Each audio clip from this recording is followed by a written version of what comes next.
Ce programme est financé par les amis et partenaires du ministère de Joyce Meyer. Je vous le dis, Dieu est fidèle. Et je ne sais pas combien vous devrez attendre, mais je sais que Dieu répondra.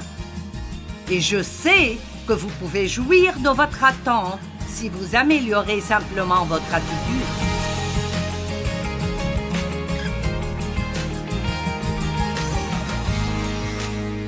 Ne soyez pas surpris si vous passez par des choses. Dieu vous fait grandir.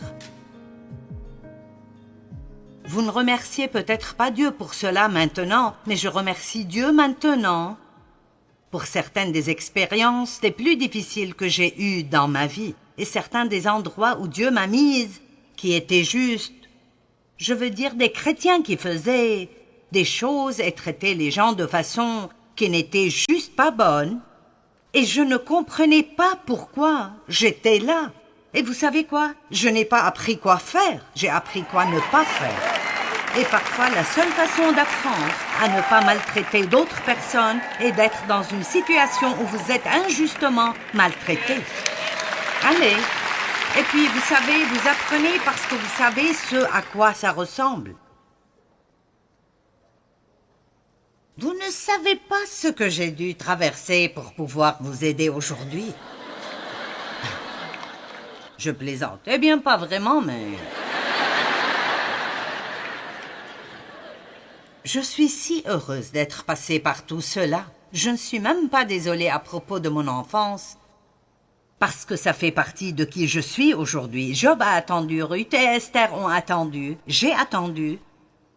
J'attends toujours certaines choses maintenant. Combien d'entre vous attendent quelque chose?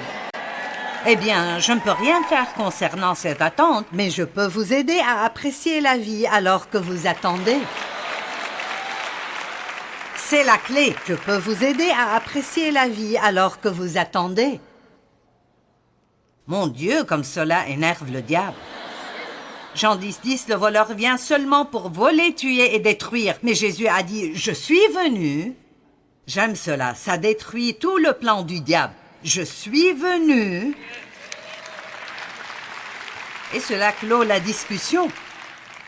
Je suis venu afin que les hommes aient et jouissent de la vie, une vie abondante remplie jusqu'à déborder. Pourquoi ne pas rendre le diable en colère et commencer à jouir de votre vie?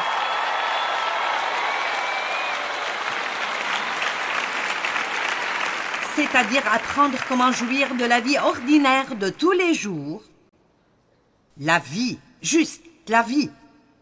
Si nous pouvions juste ralentir assez pour vraiment reconnaître la présence de Dieu.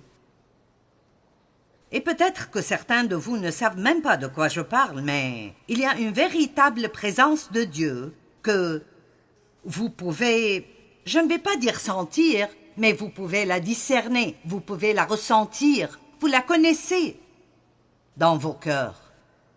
Et Dieu est avec nous tout le temps, mais c'est seulement quand nous ralentissons assez pour reconnaître cela que nous en jouissons.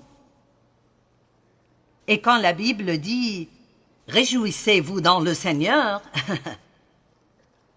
il y a une joie, quelque chose de profondément spirituel qui vient à vous. Qu'importe combien vos problèmes sont grands, si vous pouvez passer du temps dans la présence de Dieu et vous savez qu'il marche avec vous, ça remplace tout le reste de ce qui arrive dans votre vie parce que vous savez qu'il s'en occupera d'une façon ou d'une autre. Un jour, quand le moment choisi viendra, il s'en occupera. Mais nous attendons tous quelque chose. Mais nous ne pouvons pas laisser Dieu nous dire quand.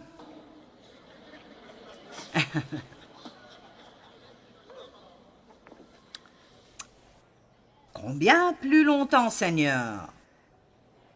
Devrais-je supporter ça? Quand vas-tu changer mon mari? Je ne parle pas de mon mari, il est parfait. Au moins, il pense qu'il l'est.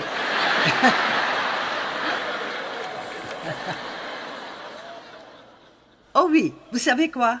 Dave est un type spécial. Il y aura une section dans le ciel où seul lui et Dieu vivent.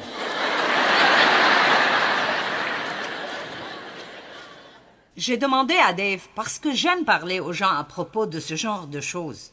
J'ai dit, « Quelle est ta plus grande faiblesse? » Et il n'a pu penser à rien.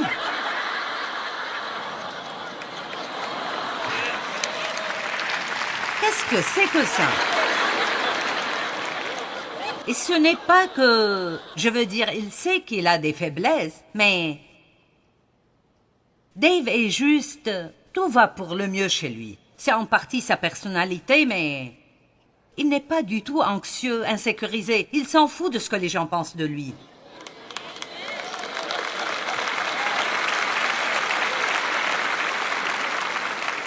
Donc, quand je dis « Quelle est ta grande faiblesse ?» la raison pour laquelle il ne sait pas et qu'il ne se concentre pas dessus.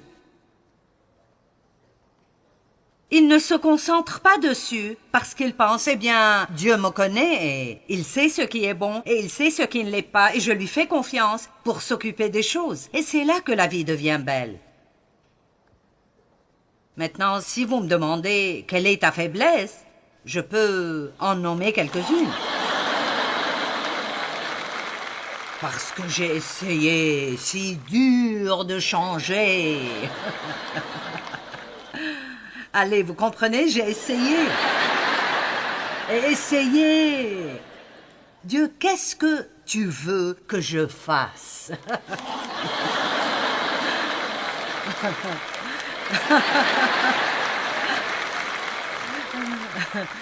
C'est comme si nous pensions que si nous faisons quelque chose, ça changera tout. Et vous savez quelle est la réponse?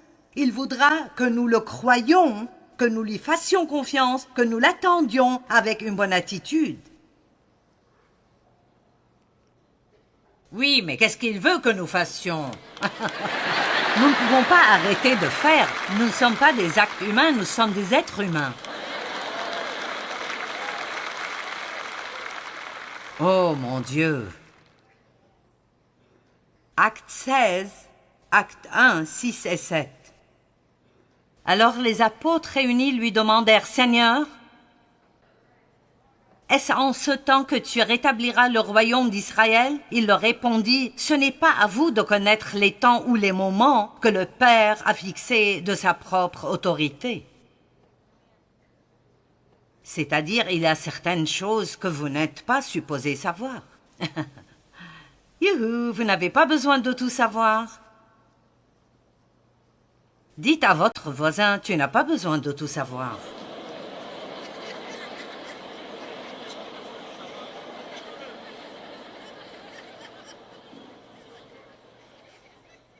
Ça ne prend pas tout ce temps pour dire ça.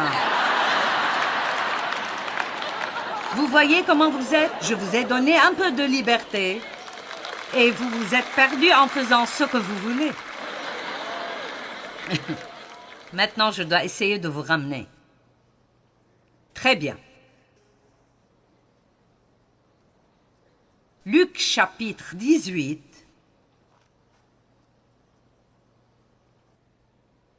Verset 1, Jésus leur adressa une parabole pour montrer qu'il faut toujours prier et ne point se relâcher. Il dit, il y avait dans une ville un juge qui ne craignait point Dieu et qui n'avait d'égard pour personne. Il y avait aussi dans cette ville une veuve qui venait continuellement lui dire, « Fais-moi justice de ma partie adverse. » Pendant longtemps il refusa, mais ensuite il dit en lui-même, « Quoique je ne craigne point Dieu et que je n'ai d'égard pour personne, néanmoins parce que cette veuve m'importune. » Allez, j'ai dit à Dieu que je n'allais pas me taire. Et je vais continuer jusqu'à ce que je voie du changement. Laissez Dieu savoir que vous n'allez pas abandonner. Ce n'est pas de l'impolitesse. Elle venait continuellement lui dire « Fais-moi justice ». Pendant longtemps, il refusa. Mais ensuite, il dit en lui-même « Quoique je ne craigne point Dieu et que je n'ai d'égard pour personne, néanmoins parce que cette veuve m'importune, je lui ferai justice, afin qu'elle ne vienne pas sans cesse me rompre la tête. » Le Seigneur ajouta, « Entendez ce que dit le juge inique. Et Dieu ne fera-t-il pas justice à ses élus qui crient à lui jour et nuit, et tardera-t-il à leur égard? Je vous le dis, il leur fera promptement justice. Mais quand le Fils de l'homme viendra, trouvera-t-il la foi sur la terre? » Allez, c'est mieux que ça. Je veux dire, il dit tellement, parce que vous savez ce qu'il dit? Assurez-vous que vous demeurez dans la foi, que vous continuez à croire, et laissez-moi travailler. Tant que vous croyez, Dieu travaille. Et je vous le dis, voici ce que nous devons faire. Et je fais ça depuis un bon nombre d'années, et c'est vraiment très utile. Quand j'attends quelque chose, et après je commence à penser à combien de temps ça prend, vous savez, ma pensée commence à devenir négative. Je dis à haute voix, Dieu travaille. Dieu travaille, et ça m'aide. Parce que c'est vrai. Vous savez, quand vous avez une percée, Dieu n'a pas commencé à travailler sur ça une seconde avant que vous ne l'ayez. Dieu travaille dans votre vie maintenant. Il a entendu vos prières. Il travaille sur votre situation. Mais spécialement, quand vous priez des prières pour d'autres, vous ne contrôlez pas combien de temps il leur faut pour entendre Dieu. Hébreux 11, verset 1 et verset 6. Or, la foi est une ferme assurance des choses qu'on espère. Mais rappelez-vous, quelle est l'espérance? C'est une attente positive de ce que quelque chose de bien arrivera avec moi. Donc, la foi est une ferme assurance des choses qu'on espère, une démonstration de celles qu'on ne voit pas. La foi est pour quand vous ne voyez rien, quand vous ne vous sentez pas bien, quand vous avez des questions dont vous ne trouvez pas les réponses. Et la foi n'est pas une histoire du cœur. La foi peut croire que Dieu travaille et que quelque chose de bien arrivera quand tout autour d'eux semble être totalement l'opposé.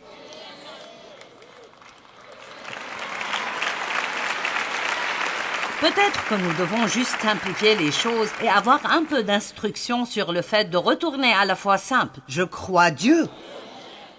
Je sais que ce n'est pas logique, mais je crois Dieu. Je crois que Dieu travaille. Quelque chose de bien arrivera avec moi. Ceci changera parce que je vais continuer à gêner Dieu jusqu'à ce qu'il fasse quelque chose. Allez, je suis sérieuse. Luc 18. Regardez juste la façon dont c'est écrit. Et le passage se rapporte à la prière. Et il me semble que Dieu nous dit de le gêner. Allez-y, continuez comme ça. Il a dit, si même un juge inique a finalement donné à cette femme ce qu'elle voulait, il ne craignait pas Dieu. Il n'avait d'égard pour personne. Il était méchant et injuste, mais juste parce qu'elle refusait de se taire. Est-ce qu'une des femmes ici a déjà eu quelque chose qu'elle voulait de son mari, juste parce qu'elle refusait de se taire? Allez maintenant.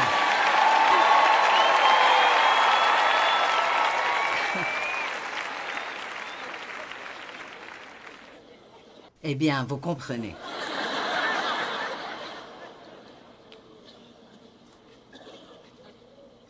Et il dit, quand je reviendrai, trouverai-je la foi? Peut-être que certains de vous avaient juste besoin de venir ici pour se rappeler de raviver leur foi de nouveau. Oui, vous êtes fatigués, vous êtes essoufflés. Vous travaillez dur et vous croyez en Dieu. Et vous attendez depuis une éternité que cet enfant change, ou pour que vos finances changent, ou pour que vous changiez, ou je ne sais pas.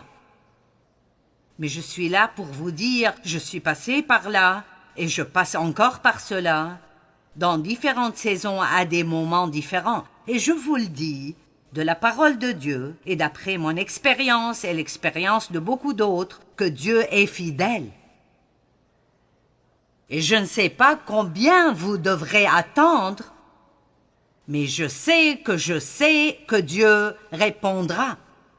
Et je sais que vous pouvez jouir de votre attente si vous améliorez simplement votre attitude.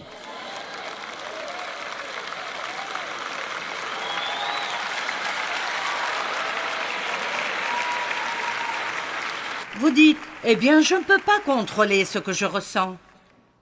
Peut-être pas, mais vous pouvez contrôler votre comportement.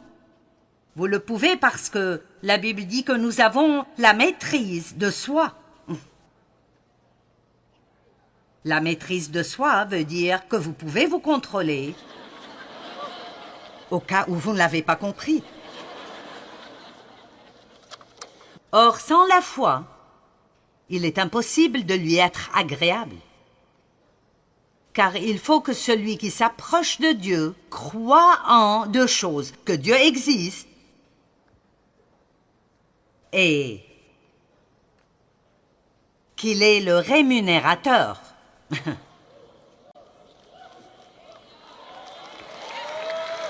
Allez, il est le rémunérateur de ceux qui le cherchent avec diligence. Allez, vous avez une bénédiction qui arrive. Dieu travaille dans votre vie.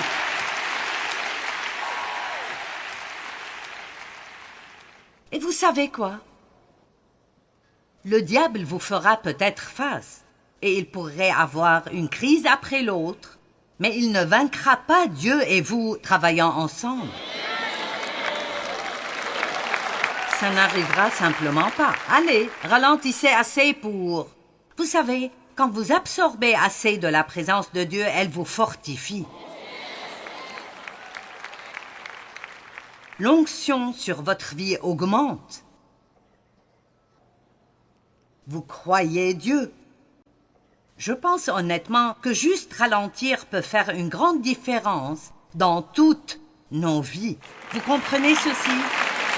Je veux m'assurer que vous comprenez. Je suis fatiguée de m'empresser. Ne me dites pas « Dépêche-toi, Joyce », je ne veux plus entendre cela. Et je devais arrêter de dire cela à Dave. Allez, Dave, nous serons en retard. Et puis je dirais, tu ne serais pas en retard si tu allais jouer au golf. Oh oui, je suis toujours un peu effrontée. J'ai lu quelque chose l'autre jour qui était vraiment parfait pour moi. Et voilà ce que c'était. J'ai sérieusement besoin d'un dos d'âne entre mon cerveau et ma bouche.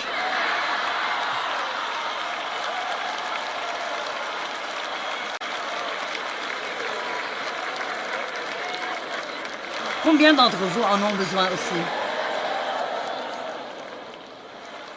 Et puis mon fils est allé au centre commercial et il m'envoie cette note. « Maman, je t'ai acheté une nouvelle blouse. » Et j'ai eu un bon sentiment chaleureux. J'ai pensé, eh bien. Et puis, il m'envoie une photo de la blouse. Et c'est une blouse noire avec de grandes lettres blanches qui disent « Si ma bouche ne le dit pas, mon visage le montrera. » Ah. Oh oui, ma famille pense qu'ils sont vraiment drôles.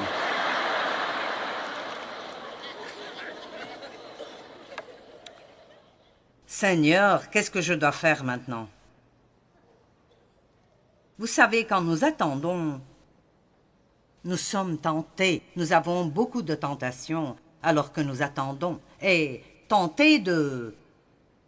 essayer de faire que quelque chose arrive, et c'est probablement la chose numéro 1.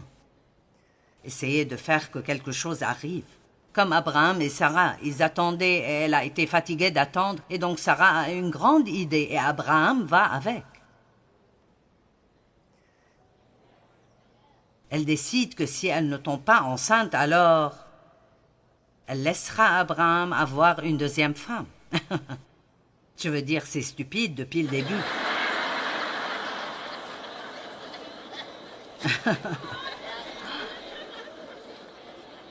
Non, mon homme est à moi.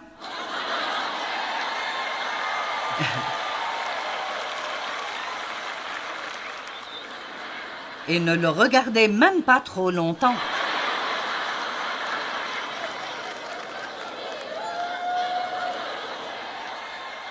Qui Qui donne à son mari une deuxième femme? Eh bien, de toute façon, faire marcher les choses vous-même. Une autre chose est de juste abandonner. Combien de fois avez-vous dit à Dieu dans votre vie, j'abandonne? Allez. Oh Dieu, j'abandonne. Ça ne va pas le faire s'apitoyer sur vous.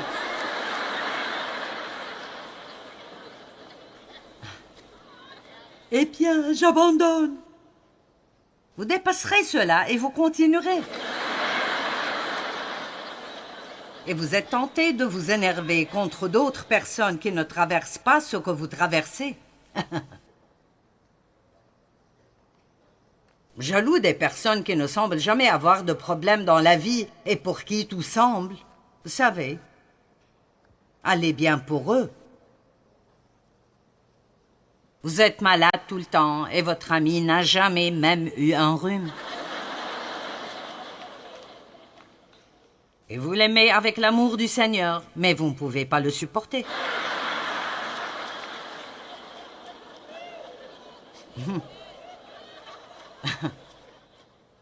Vous comprenez tous cette partie, n'est-ce pas? Ecclésiaste 7:8 dit « Mieux vaut la fin d'une chose que son commencement. »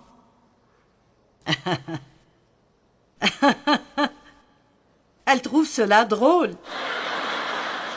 Mieux vaut un esprit patient qu'un esprit hautain. Maintenant, comprenez cela. Mieux vaut un esprit patient qu'un esprit hautain.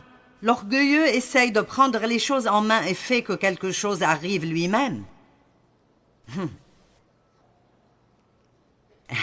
Mais le patient attend Dieu. Jacques 1:4. Que la patience accomplisse son œuvre, afin que vous soyez parfaits et accomplis, sans faillir en rien. Dans la vie, il y aura toujours des choses que vous ne savez pas. Et si vous voulez avoir la paix et jouir de votre vie, vous devez arrêter d'essayer de tout comprendre. Tout d'abord, nous ne comprendrons jamais Dieu. Parce qu'il fait certaines choses. Je veux dire, je ne comprends toujours pas ceci et je le lis depuis des années. Quand il crache par terre et fait des petits pâtés de boue, et ensuite il les prend et les frotte sur les yeux de l'homme aveugle. Maintenant, Jésus, ça ne semble même pas être gentil. Il a craché par terre. Et ensuite, il a dit à cet homme d'aller se laver au réservoir et il est revenu en voyant. Vous savez, parfois, Dieu fait quelque chose de très étrange juste pour voir si nous lui ferons confiance. Jésus voulait peut-être voir si cet homme